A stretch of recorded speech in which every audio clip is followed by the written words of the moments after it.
This is Sethanne Howard from the Washington Academy of Sciences, and I'm going to talk to you about the history of women in science. And you may not know it, but it goes back over 4,000 years. So it is a saying native to many cultures that women hold up half the sky.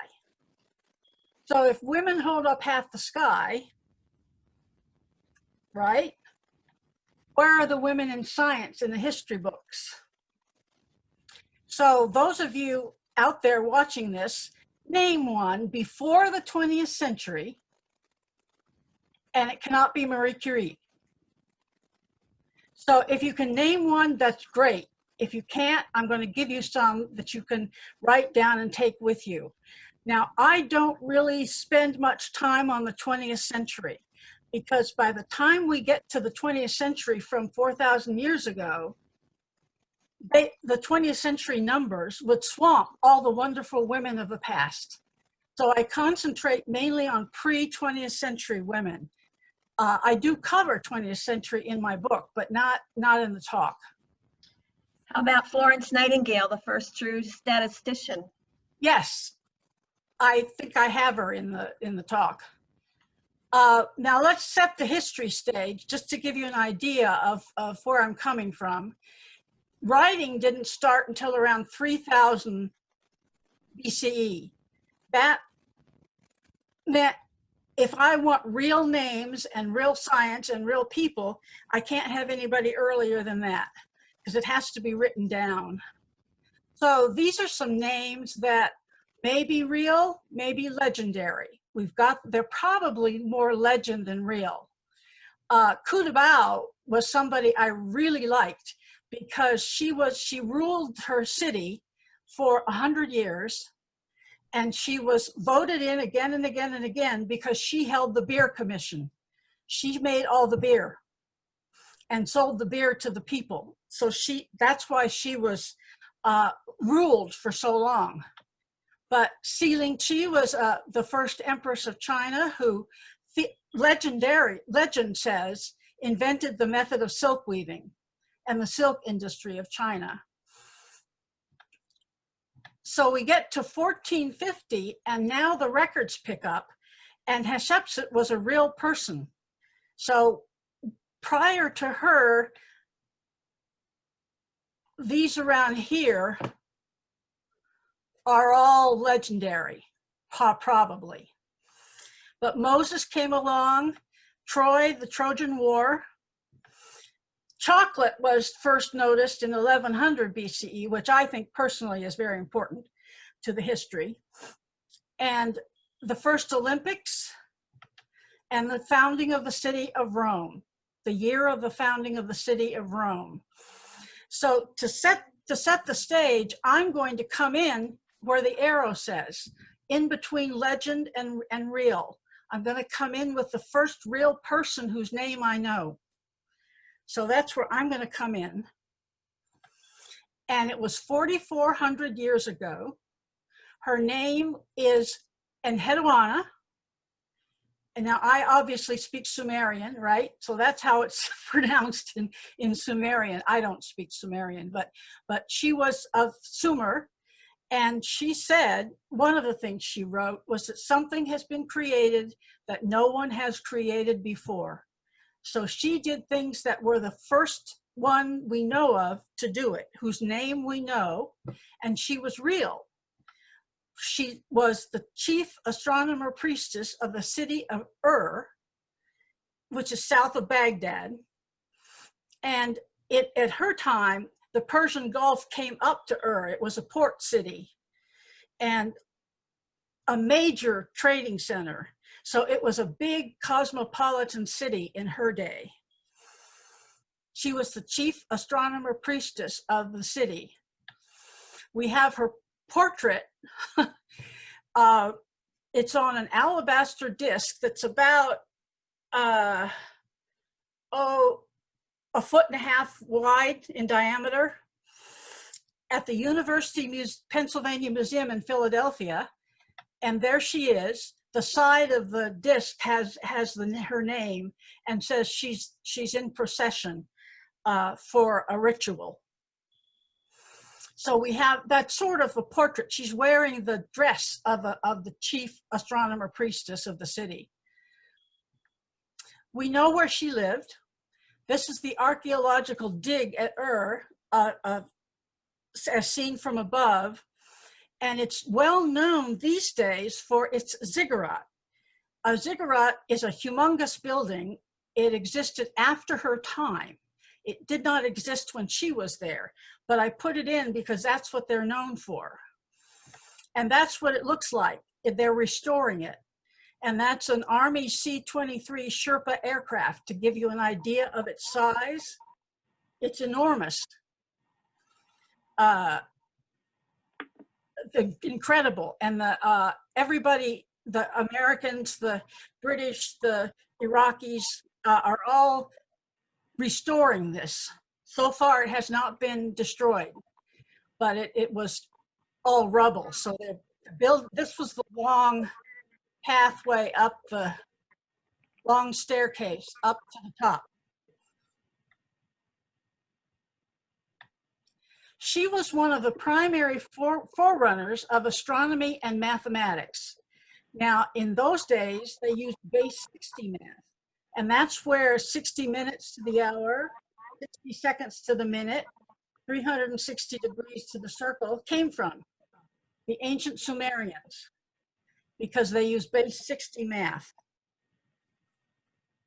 And she, along with her fellow priestesses, created observatories around Ur to view the moon especially and record its motion, because the moon was important, an important part of both their religion and their calendar, because she helped create one of the first calendars, a lunar calendar.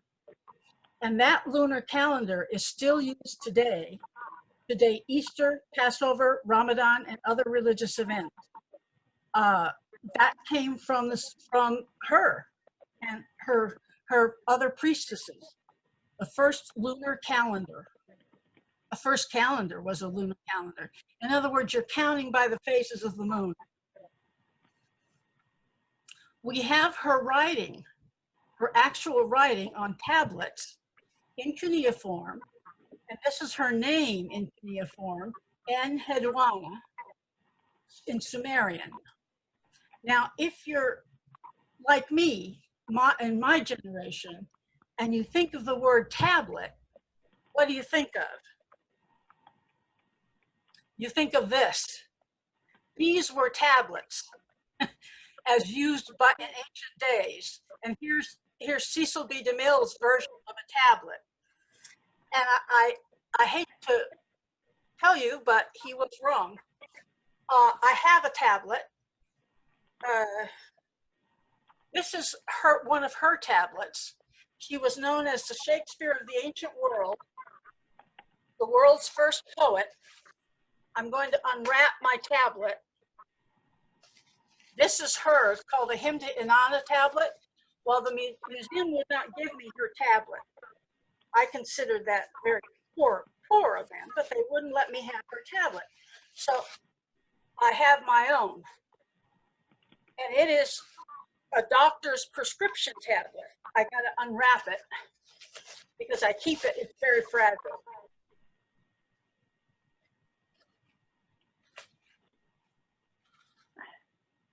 And here it is.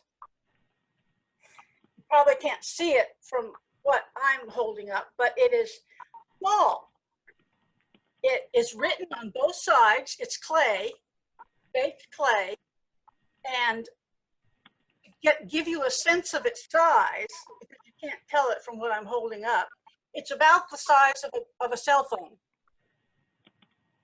So you can slip it in your pocket. And this is Dr. Lulu's tablet. He was a physician, and it tells several cures for common ailments of the day. Dr. Lulu. But her tablet, this is her famous tablet, where she wrote a great hymn to the moon goddess. But she wrote other things as well, and all the 42 of her poems are available online, translated into English. She said she was the true woman who possesses exceeding wisdom. She consults a tablet of lapis lazuli, and that was rare. It came from Afghanistan, most of the lapis lazuli. So it was used only by the rich and leaders of the time. She gives advice to all the land. That makes her a leader.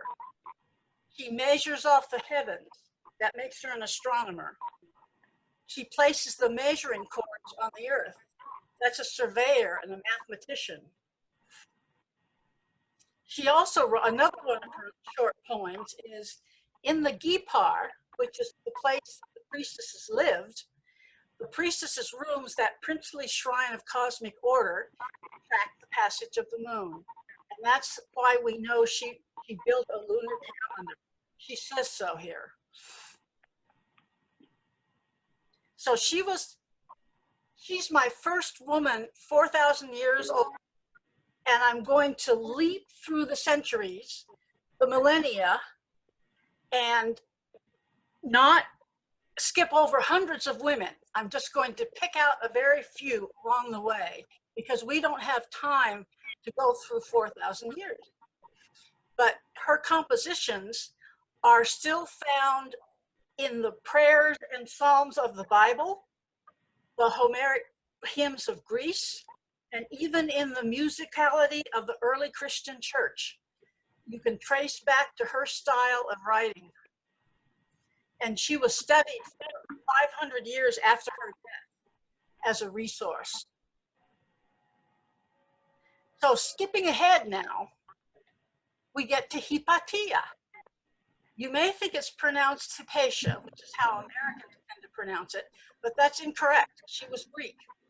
And the Greeks tell me I must pronounce it Hypatia. She lived in the 5th century in Alexandria, Egypt. She was known as the philosopher. She taught. She invented things like a method for measuring the specific gravity of water. She wrote textbooks, and she was a mathematician. She taught math and philosophy. Now, she spoke her mind. She was a very brave lady. And one of the things she said is something I want you to remember. Reserve your right to think, or even to think wrongly is better than not to think at all. And she lived for a while, but she lived in Alexandria, which was made up of pagans, Romans, and Christians.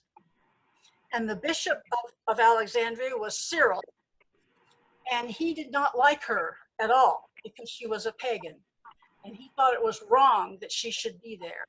And so in 415, he incited a group of monks, and they pulled her from her chariot as she rode through the city of Alexandria and peeled her to death with oyster shells. And that is the manner of her death. So she was a martyr to the cause.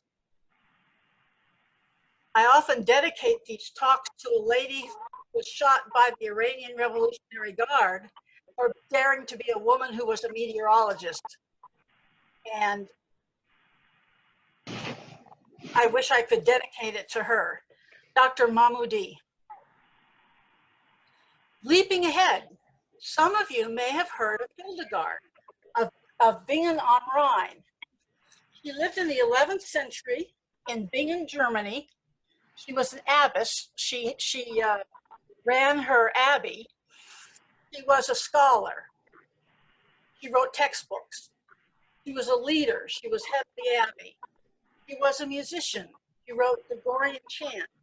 And you can find today CDs of her chants. I have about 10 CDs of her chants. This is called A Feather on the Breath of God. They're beautiful Gregorian chants, but some people have made CDs of the Gregorian chants with a full orchestra accompaniment. Don't buy those. because Gregorian chants are not made sung with an orchestra. So they're meant to be a cappella.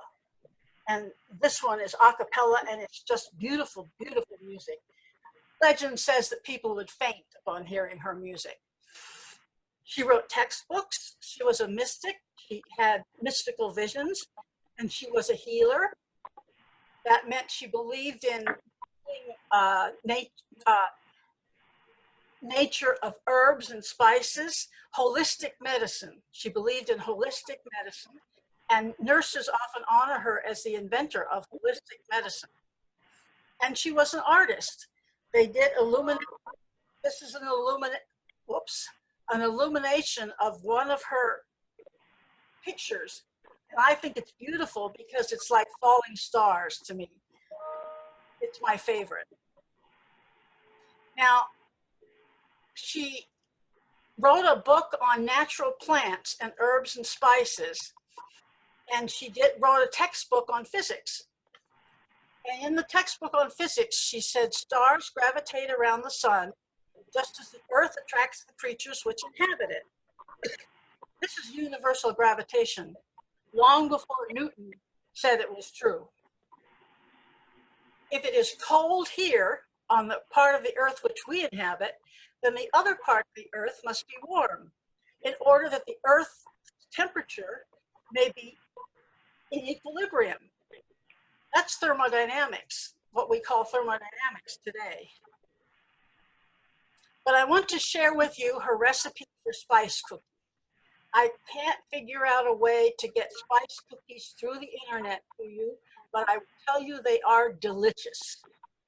You eat them and they will calm every bitterness of heart and mind, and your hearing and senses will open.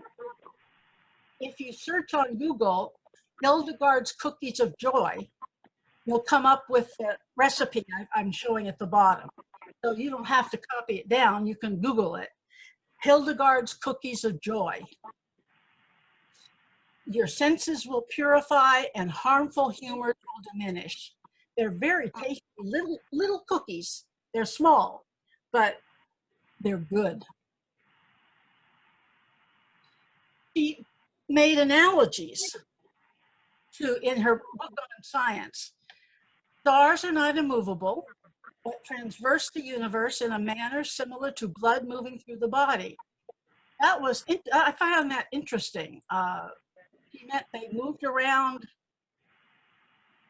the universe. A lot of people, that wasn't commonly thought of at the time.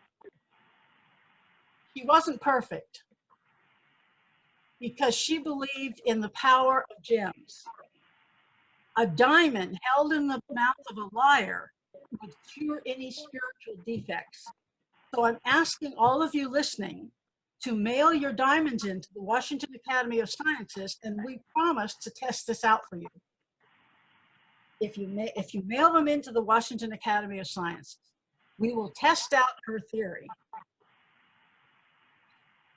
Jumping ahead centuries, there's Sister de la Cruz of Mexico City, and she was a nun in Mexico City, and she had the biggest library in Mexico City. She had a telescope, so she studied the stars and mathematics, and she wrote, "It seems to me debilitating for a Catholic not to know everything in this life of divine mysteries that can be learned through natural means." And they honor her. She's still an honored poet in Mexico. This is a 1,000 peso bill. Science and knowledge will strengthen faith in God, not weaken it. She saw no conflict between religion and science. And this was in the 17th century,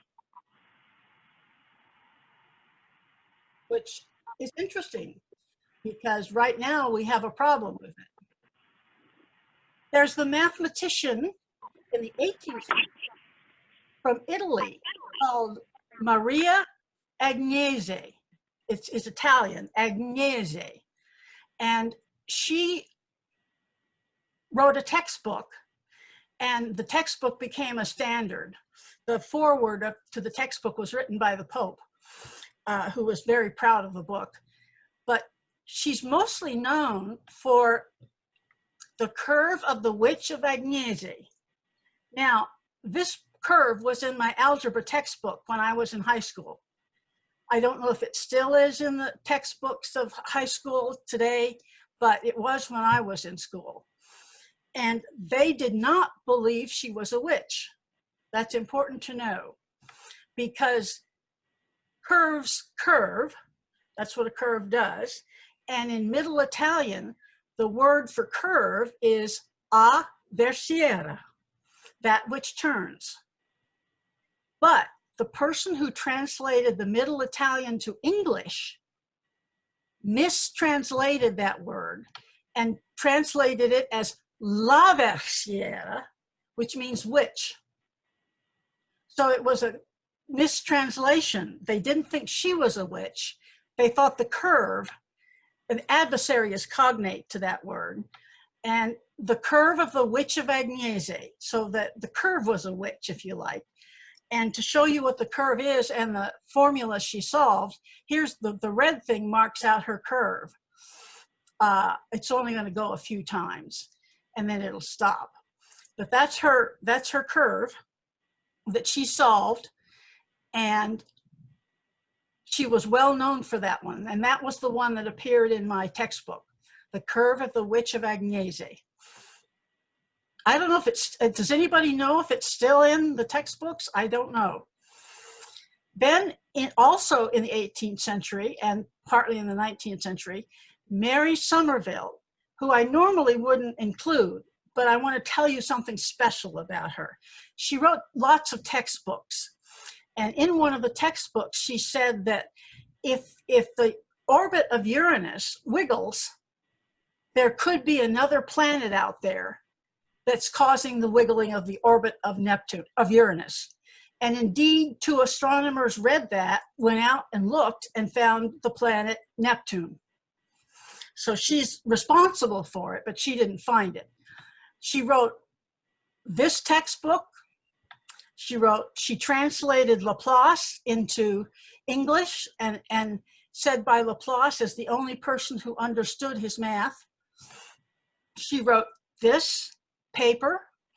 She wrote The Connection of the Physical Sciences, which was a textbook, and that's the one in which the Uranus information appeared, and a book called Physical Geography and Molecular and Microscopic Science. Her books were widely distributed throughout England. She was Scottish.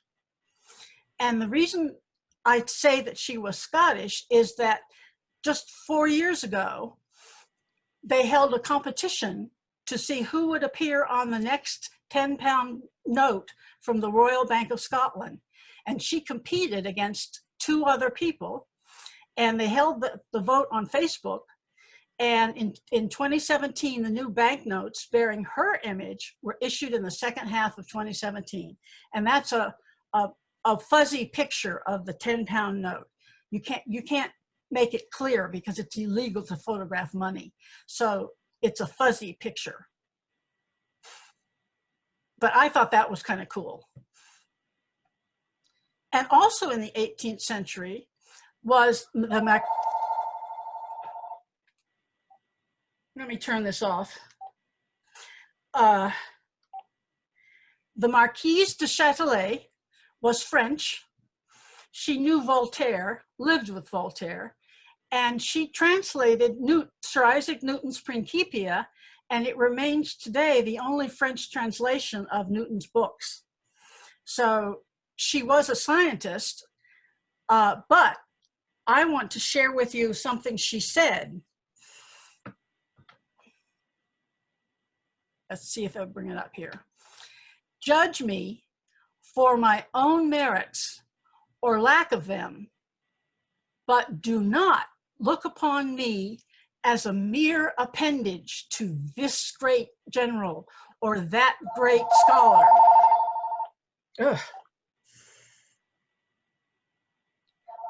That shines at the court of France. turn it off. This star that shines at the court of France, or that famed author, I am in my own right a whole person, responsible to myself alone for all that I am, all that I say, all that I do. It may be that there are metaphysicians and philosophers whose learning is greater than mine, although I have not met them. Yet they are but frail humans too, and have their faults. So when I add the sum total of my graces, I confess that I am inferior to no one. Now that was the 1800s. That was pretty good. I like that. She really thought she was equal to anybody else around there. And in the 19th century, Sofia Kovaleskaya was the princess scientist from Russia, and she was a mathematician, did a lot with number theory.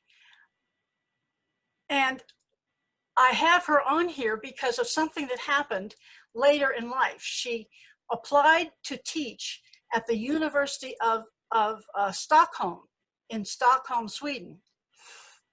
And something appeared in the newspaper, and the newspaper said, as decidedly as that 2 + 2 = 4, what a monstrosity is a woman who is a professor of mathematics, and how unnecessary and injurious and out of place she is. Written by Strindberg. You may have heard of Strindberg. We don't like him. He got the job anyway, despite his nasty comment in the newspaper. So that's a famous quote, and it's wonderful. She rose above it. Dr. Mary Walker was an army surgeon in the Civil War, and I talk about her because she was awarded the Congressional Medal of Honor, the only woman to receive one. And after the war was over and the end of the 19th century came to be, a lot of women were wearing what were called bloomers, big, fancy, puffy pants. And she was one of them.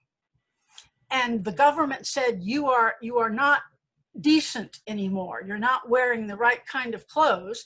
We want you to return the medal. Give it back. And her family refused. They did not give back the medal, but the Congressional Medal of people stopped listing her until Jimmy Carter, President Jimmy Carter, restored the Congressional Medal of Honor to Dr. Mary Walker. She was an army surgeon. And I guess I don't have Florence Nightingale, but you all probably know the tale of Peter Rabbit. And Beatrix Potter was actually a mycologist. She studied the humble fungus. And she was actually the one who found out that the fungus is related to lichen, same family, and did actual work on it. And her work is now being rediscovered. In her day, it was buried. So she left research and went home to her house and wrote the Peter Rabbit tales for children, which is why we have them. But it's too bad we lost a research scientist. She was a mycologist. Any girl can be glamorous, just stand still and look stupid. That was said by Helen Lamer, who was an actress in the mid-20th century. And so if you look at that and say, well, if you can glamorous and be stupid, then if you're smart, you're going to look like Mrs. Pifflesnick here, this rotund person with the knitting needles in her hair and all that sort of thing. Well, I will admit now and then to being a bit round, but I will not admit under any circumstances to being dowdy. Scientists look any way they want to. They don't look like her. They may not look like Hedy Lamarr, of course. And I picked Hedy Lamarr for a reason. And if you know, great. If you don't, this is the only 20th century person I have. She, along with George and Thiel, invented frequency hopping in World War II to prevent jamming signals sent to torpedoes. It was renamed spread spectrum technology, and it's the reason your cell phone can pick the call you're making out of all the millions of other calls being made at the same time. So her original invention was too bulky to be used, but when it could be electronic, after World War II, it became functional. And the military named it spread spectrum technology, and then it became used in the public domain and used in cell phones. So she's the only 20th century person. I guess I don't have Florence Nightingale in here, but you all know who the lady with the lamp is, Florence Nightingale, a nurse, and she is responsible for modern hospital management, if you will. She was a statistician and was appointed to the Royal Statistical Society and received a medal for her work in statistics. I don't have the picture of her here, unfortunately. So how many scientists are out there? And we'll throw in the men here just for fun. There's 7 million in the United States. 60% work in the fields of science and engineering, and 40% work in business, education, and health. And there's still some extra hangovers. I've got to turn off my phone keeps ringing, and that doesn't count the actresses. So it just counts the people who have advanced degrees. Now we have advanced degrees. So to end it up, I have one of my favorite quotes.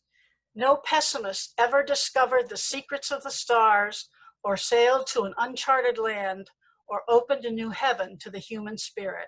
And that was said by Helen Keller. And I love the quote because it's just scientists are optimists. So the website that accompanies this for students is hosted at the University of Alabama. That's the URL at the top. It's out of date. I apologize for that. I don't have time to keep it updated, so it is out of date. The book that has all the women that I know about for 4,000 years, including some in the 20th century, is called The Hidden Giants, and it's available from Amazon. Thank you very much for listening.